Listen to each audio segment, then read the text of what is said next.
Hello and welcome to the Innovate-A-thon Discussion, where we cover everything going on in the world of innovation, creativity, workforce advancement, entrepreneurial thinking, and enabling the next generation to do good in the world. Today we're going to explore interesting topics with mentors, students, and innovators who are shaping the world. Today you may notice we're missing our director and my co-host of the podcast, Steven Smetsik. We miss him very much in this episode, but he's out there somewhere saving the world or putting out some fires.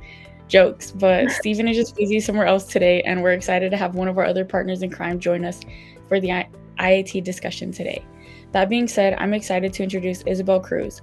She is our social media specialist, and you may see all of her cute Instagram, Facebook, LinkedIn posts, and everything in between. I'm Natalie Giotto, your other co-host, and I work in partnerships and outreach and do some social media work as well. You can go ahead and do your intro now, Isabel. Hi, everyone. As she said, I work with social media and I work under Steven. So as a program assistant, whatever he needs help with, sending outreach emails, I do that. Like she mentioned, flyers, social media posts, a lot of reaching out to students and universities. It's a lot of fun. Been here for too many years at this point. Not too many, but quite a few. Thanks for that, Isabel. So I'm going to give a little bit of background on the Innovate-A-thon program, and then we'll jump into the discussion topic for today. So basically, the Innovate-A-thon program is a program where we partner with universities and corporate sponsors nationwide to give students access to internships, and a new thing is career fair opportunities. So we partner with over 800 universities nationwide, and that number is growing daily. We recruit students from these universities and corporate sponsors, and we give the students a problem statement to work on. And these are issues ranging from sustainability to regenerative agriculture to prosthetic device kits and much more. They get into teams of 3 to 5, and every student has a different background, different universities, different things that they specialize in for college. And this is just kind of to encourage diversity and different thinking and ideas. And the students work with industry mentors and experts to come up with a solution to these problems in 3-week sprints. But what we're going to go over today is kind of our background and how we started Innovate-A-thon from interns and to where we're at now in the company and how we've seen Innovate-A-thon grow. So I'll start first, and then you can tell your experience, Isabel. Wow. So Isabel and I started, probably a million years ago now, way back in COVID times. We started, when was it, 2022? 2020, right? No, you're right, 2022. Because it was 2022. Yeah, so I was like, I'm trying to figure out for like 2 years, because he said Jim told us they started during the pandemic. Oh yeah, so the Innovate-A-thon program started during 2020, but that's when like everything shut down, like everything went online, and kind of they didn't have like all the Zoom Zoom wasn't where it is today in 2020. So the Innovate-A-thon program kind of like slowed down for a bit there right when COVID happened. But then in 2022, that's when Isabel and I came on as interns. We had 2 other people in our intern class at that time, our intern program. And that's actually how Isabel and I met, and we still work together to this day. We're very good friends. So when we started the Innovate-A-thon, it was very different compared to what it was now. We had a lot more say in like the things that we were working on. Well, the students have a lot of say in what they're working on today, but each of us, like each student in our program, so the 4 of us, we worked on our own separate problem. Like mine was homeless outreach and how to help those facing homelessness, and how can like we get more information out there about like how can homeless people find resources in their area, like what are some things that we can do to make housing more accessible for them, how can we make food more accessible, how can we make like all kinds of different things that people facing homelessness are going to need. That was a problem that I worked on. Our other 2 interns, I don't remember what they've worked on just because it's been like 3 years at this point. It's been a while. It's been a long while. Isabel, you can jump into what you worked on, and then we'll jump into how we have grown since then. Yeah, so I remember the difference between how we do the Innovate-A-thon sprint now and how we did it back then is that back then it was a 10-week internship. So the 3-week process, we still went through it, but it was in the beginning. And that's kind of the part we all did together, the 3 weeks of learning like the slide deck for the business model, just all the different tool sets that we use. And then after that, that's when we went into our own plans. And I remember I did one on pets. I wanted to find like an easy way to track your pets just in case they went missing, which is kind of funny because I'd really need that right now with Meredith out in the world for like 3 weeks. She'll come back soon. Yeah, my cat's missing for like 3 weeks. But yeah, I remember that, they were really they were really incubating when it came to our ideas, which is what really helped us keep them growing. My favorite part was honestly how we just bounced off of each other's ideas too. Mhm. You know, we were working on homelessness. I was working on tracking animals. Totally different things, but there were times where we would be sitting there at that coffee shop, like, wait, yeah, that's a good idea for mine. Wait, that's a good idea for yours. So it really shows kind of like how now with the students, we use different students of different backgrounds and different Yeah. universities, like you said. When it comes to Yeah, so innovation, I'm gonna it's go like into my background because I was communication background. So my major was communication, public relations, and yours is biomedical sciences. So totally different people. completely different fields, completely different fields. We never met. We never would have met. We never would have worked on any project together. We never would have ran into each other on campus. So that Maybe was a for pretty a free pizza somewhere or a free T-shirt, but just yeah, that's it. exactly. We got free food somewhere, free cookies, shoot. But no, we never would have ran into each other, like known each other if it wasn't for the Innovate-A-thon program. And I think it goes to show like how much the diversity plays into it and how much like that's important, because there were things that you told me about and things that our other two people in the like Remember it was Innovate-A-thon, Haley and who else? Haley and maybe Daphne. Yeah, Haley and Daphne. Oh, So shout Haley. out them. I hope you guys are doing well. Miss y'all. No, for Um, real. Hope you guys watch this. I hope you guys watch this. Yeah. Love you. Oh, I love you, Haley. No, for um, real.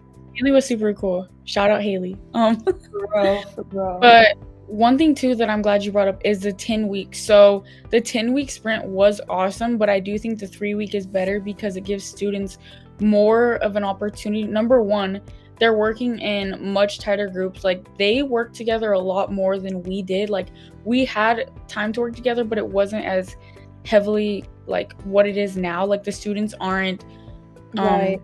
yeah, our class, our group, we weren't as focused on like working together. Like we were working on our projects Right. and we would have meetings I think every that week. reflects the time difference too, because Mhm. they're working in bigger groups, so they don't need Yeah, that much time as much as we do working yeah, individually. exactly. And they So do yeah, have the that's 3 weeks, definitely which it seems like a shorter amount of time, but they also have their industry experts, which at the time we didn't have like as much of a aspect of industry experts and mentors and stuff. So I do like that a lot. Like Jim and Paul, they've always been super awesome. They always were like so very helpful.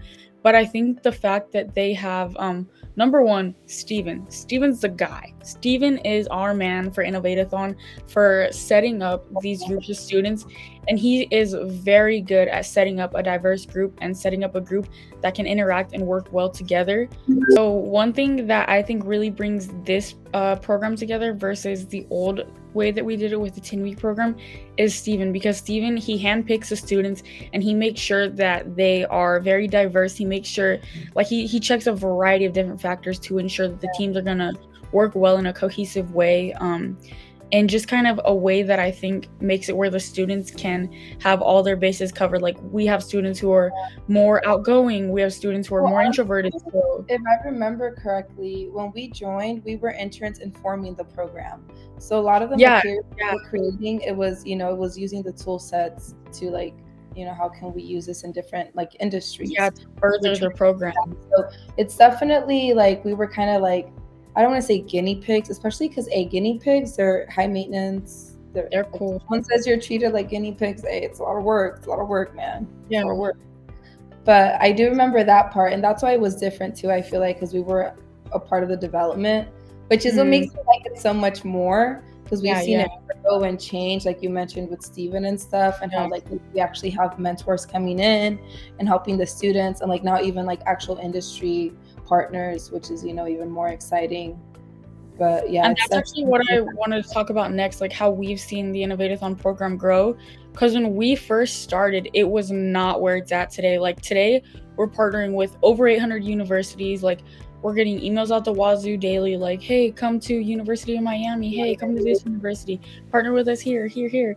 So like we're seeing a much broader reach for students and for universities and for like the mentors. We're seeing like how much more people want to be involved and how many more students are getting involved, and just like in general, like how big it's growing compared to like when we first started in 2022, where it was like it was only U of A students, University of Arizona students, and it was only like University of Arizona mentors like Jim and Paul, because that was like where they went to college too and all that.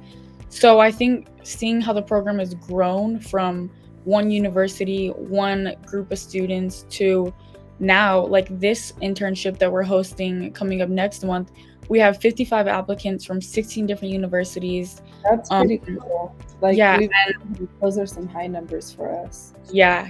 And the mentors, gosh, I don't even know how many mentors we have for this one. I do know they're from a variety of different universities. Like, we don't have mentors from just U of A or just ASU. Like, they're from all over.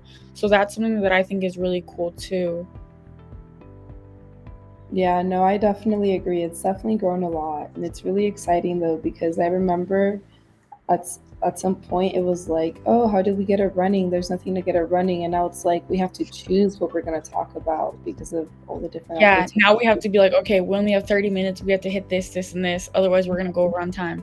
So I think what's been super fun for me is seeing Innovate-A-thon grow and like being a part of that growth, like being like, okay, this is how we can get this university partnership. This is how we can partner with University of Cincinnati or University of Oregon or like whatever university is. I think the part where we can involve students from all over and we can connect them to people that they may not have had the opportunity to connect with. Like, we're partnering with Bayer, and students might not have had an opportunity to meet people at Bayer and realize like, oh, I can have an industry connection here, and maybe this could lead to a job down the line, or maybe this could lead to a connection.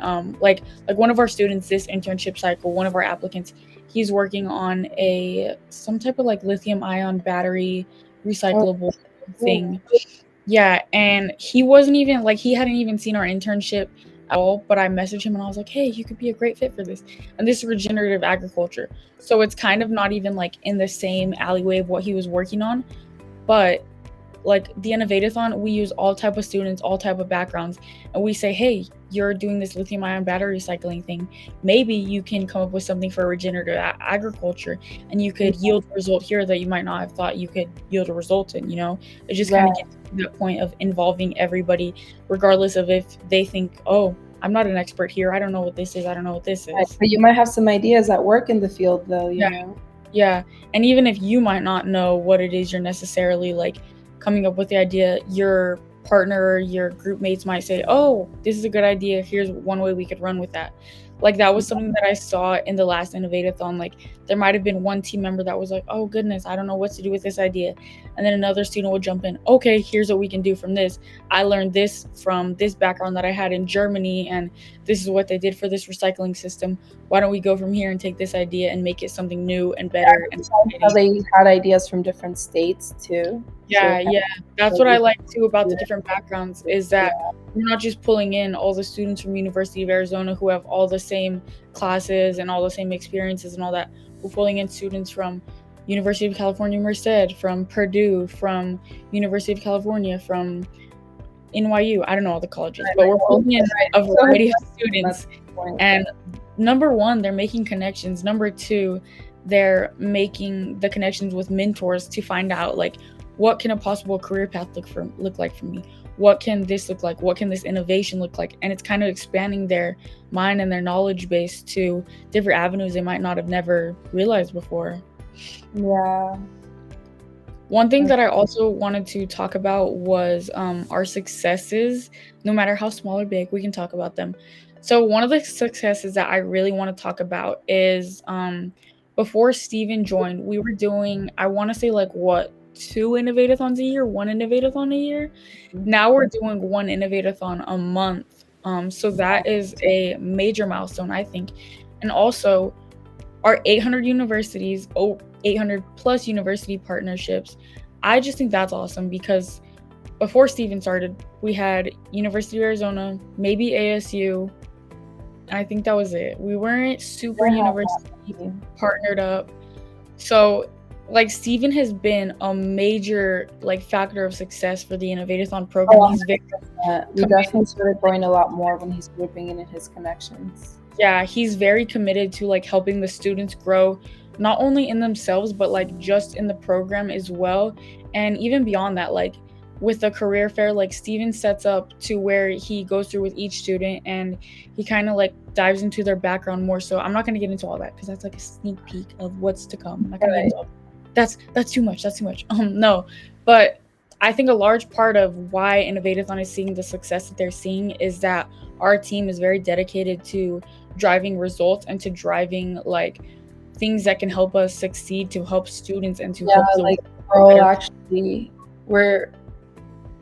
I don't know how to explain it, kind of like we all agree with our vision and our mission plan, you know, like we all want to help students, we all want to help them gain these skills, these connections.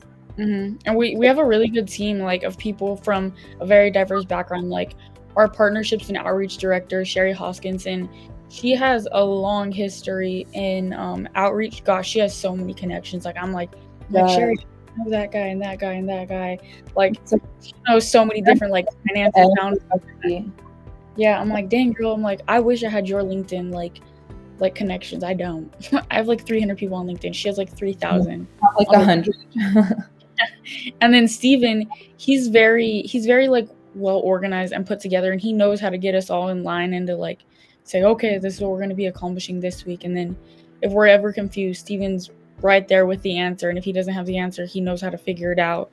Jim, he's always there for love and support, and Jim's just the best. He's just so wholesome. Yeah, Jim's so wholesome. That's how we always describe Jim. Just so wholesome. Paul, he's always there to make some jokes and make us laugh. He's of course our founding philanthropist, so we're very thankful to Paul for all that he does for the Innovate-A-thon program. And I like how direct he is. I like how direct he is. I'm like, thank you, Paul. Let's get straight to the point. Like he's like, there's been times that I've worked on something and he's like, Natalie, what is this? He's like, this wasn't for you to work on. This is for a student. This is for an Innovate-A-thon. And I was like, oh, good thing I workshopped it.